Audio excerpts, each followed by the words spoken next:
Hello and welcome to the Irish EV Owners Association YouTube channel. Today we're going to talk about where you can charge your electric vehicle in Ireland outside of home. So Guillaume, what kind of charging networks do we have in Ireland? So we have a few different ones. We have, of course, the historical network, which is ESB ecars. We have EasyGo. We also have Ionity and, of course, Tesla. And then we have a few other minor ones that are not necessarily networks, but there's a few here and there. So coming back to ESB ecars, who can charge on ESB ecars chargers? So ESB ecars offer a really large variety from AC chargers all the way to fast DC chargers, and they really can cater for any kind of EV. Of course, they offer, depending on the charging points, you might not be able to charge your EV. So they have a big network of AC chargers. So those are the typical 22 kilowatt AC chargers that you would find in the streets. And on this, basically, any EV can charge, any EV, whether it's a battery electric vehicle or a plug-in hybrid. So they could all charge on those typical street chargers. I think about 800 of those nationwide, and you find them in small towns as well. And on the other hand, they're the ones you need to bring your own charging cable to, right?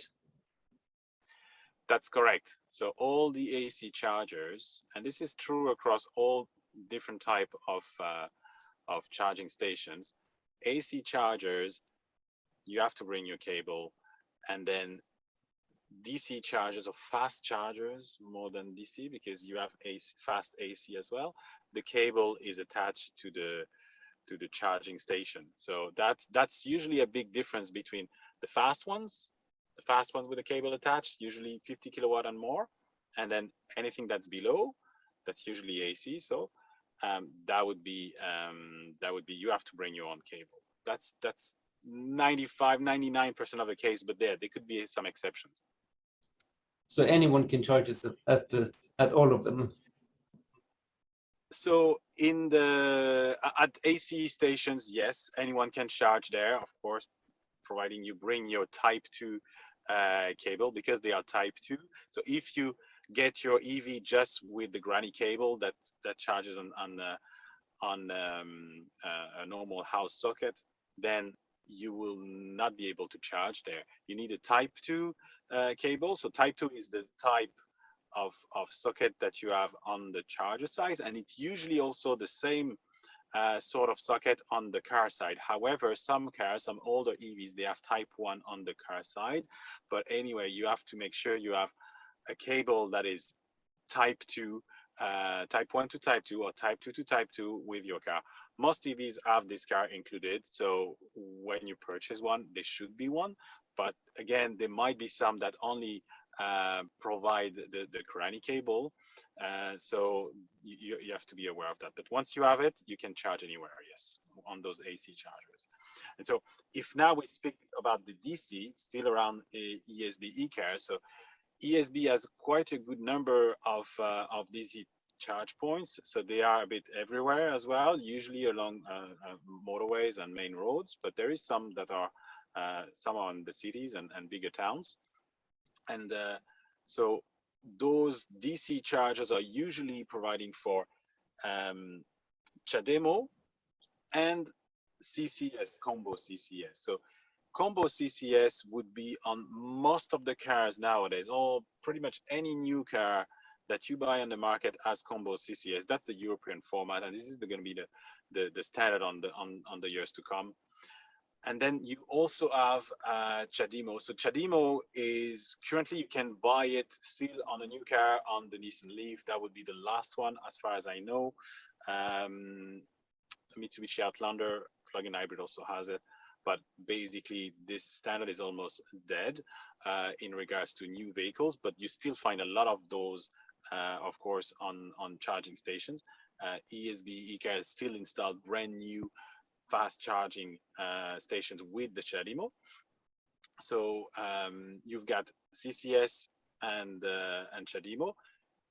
Usually, I mean, some older fast charger, you cannot use the two at the same time. So usually all the ones, all the charging units, you can only have one person charging DC. So whether it's CCS and Chademo. So if you have a Chademo car like a Nissan Leaf and someone is plugged on the CCS socket, CCS plug, yeah, onto their car, you might not be able to charge at the same time. But the newer units, you are able to. So it really depends on where, but don't be surprised if you're not able, when you swipe in and you look at the screen, it will say that it's not available if it's anyway, if there is someone plugged into the other DC socket. Then there is AC as well, fast AC. It's more and more rare. Unfortunately, ESB cars is removing those fast AC connectors. So those are 43 kilowatts, and they really cater only for the Zoe, the Renault Zoe. That's the first generation till 2019. So there's only a few hundred of those vehicles in Ireland. So unfortunately, I think ESB doesn't want to still have those for just a few cars around. So the existing ones, they're still working, but yeah, basically there will be less and less of these, and only ESB cars as them. None of the other networks have fast AC, as far as I know. So what about EasyGo? Where do you find them, and who can charge with EasyGo? So EasyGo has a few charging stations. They are extending. They are nowhere as close to ESB as ESB cars in terms of number of fast chargers, but they usually offer CCS. But they are mostly present in with the AC charge points. So there are plenty of EasyGo AC charge points, and many in supermarkets, like little supermarkets, for example. They could have EasyGo, and yes, some shopping centers. So they could be pretty much anywhere. Usually on private premises, not on the public street like ecars is. So that would be the main difference, but that's pretty much the same principle as ESB cars. Yeah, fast chargers, and you have AC chargers, a bit of both. So how about Ionity then? So Ionity is a European network. There are very few of these. That's just a handful at the moment, if I'm not wrong, and they are exclusively on motorway stations, and they are exclusively CCS combo. So if you have a Nissan Leaf, you're not going to be able to charge on those places, and also they are super fast chargers, so they can charge up to 350 kilowatts. So that's really catering for the future, really. So the only thing with this network that you have to be aware of, they are significantly more expensive than the other ones. So usually others, they have prices between 30-35 cents per kilowatt hour, and Ionity is around 73 cents per kilowatt hour. So that's much more expensive. So you have to be aware of that. But the good thing about this network is it's very reliable, and there are banks of stations. So usually you've got like at least 4, maybe 6 EasyGo charging stations, whereas the other ones is usually 1 at a time, sometimes 2, 4 for the latest ESB car hubs. But the good thing is Ionity, usually you really have many at the same time, and they're usually available. So that's and reliable. So you can count on those at any time. Yeah. So basically any cars can use them except for the Leaf and the older Exactly. Tesla Model S and X as well, I suppose, if they don't have a CCS adapter. Yes. So the older well, yeah, the Model S's, I think till now anyway, they've had an AC charging point, charging socket. So they would need a CCS adapter. The Model 3, however, has a CCS socket like any other European EV. So this is fine. That's correct. So the last network by Tesla, who can charge there? Today, in 2021, only Tesla vehicles can charge on Tesla high power chargers. So they are all DC, the superchargers that as we know them, of course. All of those are DC. There is also a handful of those, not many. The last ones open were in Cork, and you can charge. Well, any Tesla can charge there, of course, but you be careful that now they are installing CCS connectors. So from now on, the V3 have the CCS connector. So if you have an older model, you might need the adapter, but usually there is the old type as well. They sometimes have the double, so the Type 2 and the CCS connector on the same stall. So this is for the superchargers. In the future, Tesla has announced that they will open the network for the future to other manufacturers, but I think it's not anytime soon. There's a lot of even though the combo CCS is the same plug, you think, oh yeah, any car can easily charge there. Of course, they need to have some agreements between manufacturers and Tesla, and some software work, obviously, and payment and everything like this. It's a more complicated than it sounds like. Also, there is a challenge there, which is the length of the cables, because the cables are relatively short, because they have to reach the rear left of Tesla. That's always in the same location, so they know exactly cable length they need, but other vehicles might not have the port there. So there's a few questions around it. I don't think it's going to happen anytime soon. There is another type of charge points that you have with Tesla, are the destination chargers. So destination chargers are quite interesting. You have them usually in hotels. So you have them, mostly in hotels, I'd say. There must be other type of destination chargers, but locations, but usually hotels. And basically you have a couple of those charge points. One would be reserved for Tesla owners, and one would be for anyone else. And those are actually Type 2. So they're Type 2 like your street charger. So really anyone could charge on the one that's for anyone. But yes, they always have like one that's reserved for Tesla owners, and there is a little sign on different color. It's red, as opposed as gray, white for the non-Tesla vehicles. And they usually have like I think it's 11 kilowatts usually that is delivered. I might be wrong, but maybe 22 sometimes, depending on the location. There might be different powers that you get, but it's AC anyway. I believe I read something that they're opening up the supercharger network for testing for all cars in the Netherlands, which I think may make sense because they have a lot of charge points there for such a small country. Yes, it's a very dense network, so yeah, it's good testing ground, obviously.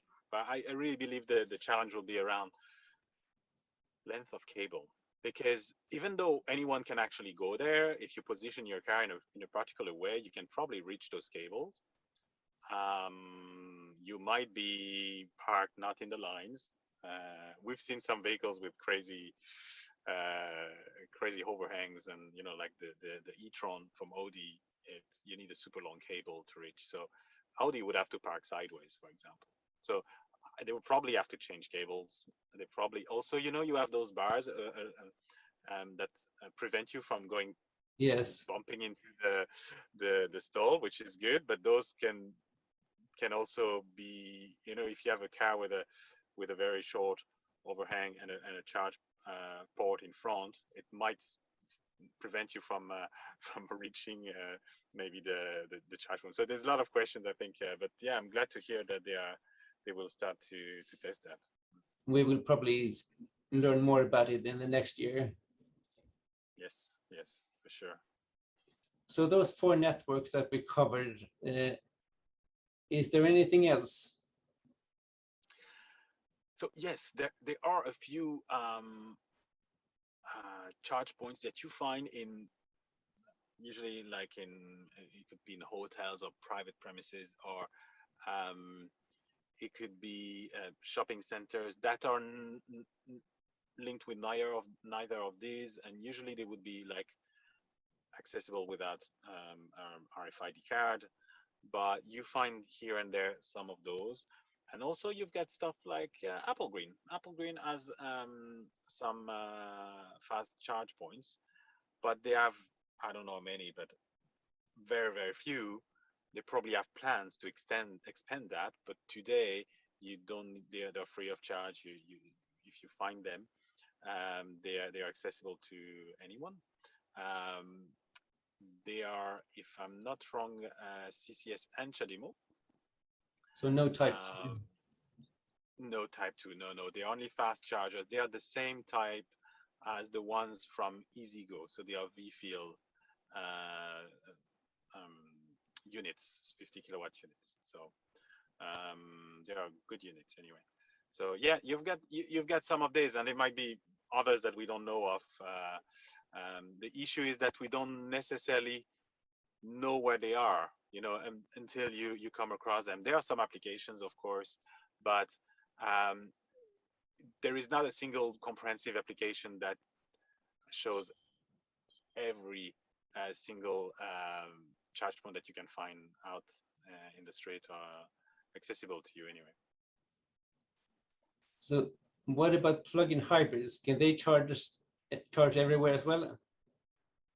So that's a good question. So yes, for AC charge points, so all the slow, usually a name as slow, so anything 22 kilowatt and below, they have Type 2 as well. So they are charging like any EV, and of course they charge faster because their battery is so tiny. They should charge faster.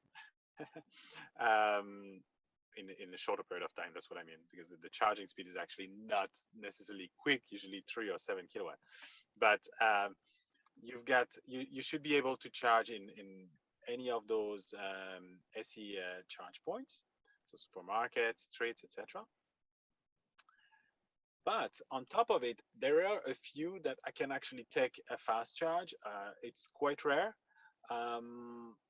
The Outlander that I mentioned before has a Chademo port, so that one can charge, but not very fast, but still faster than AC, than on AC.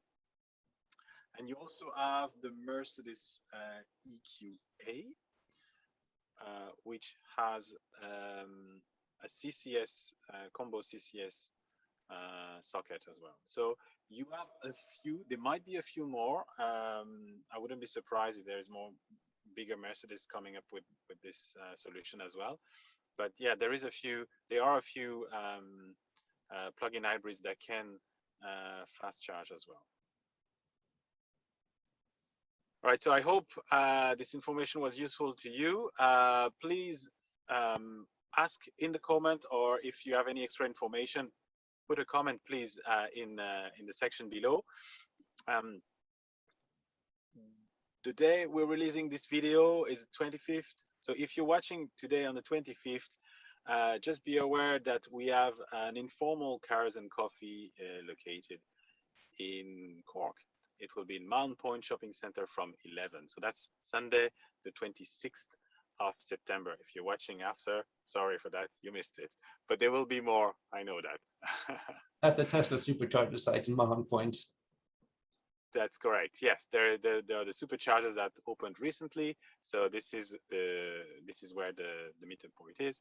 And just to there is as well a pop-up Tesla store that just was installed very recently, though. So it should be there. I'm not sure it's going to be accessible on Sunday, but at least it will be around on the same car park. So hopefully we'll see you there.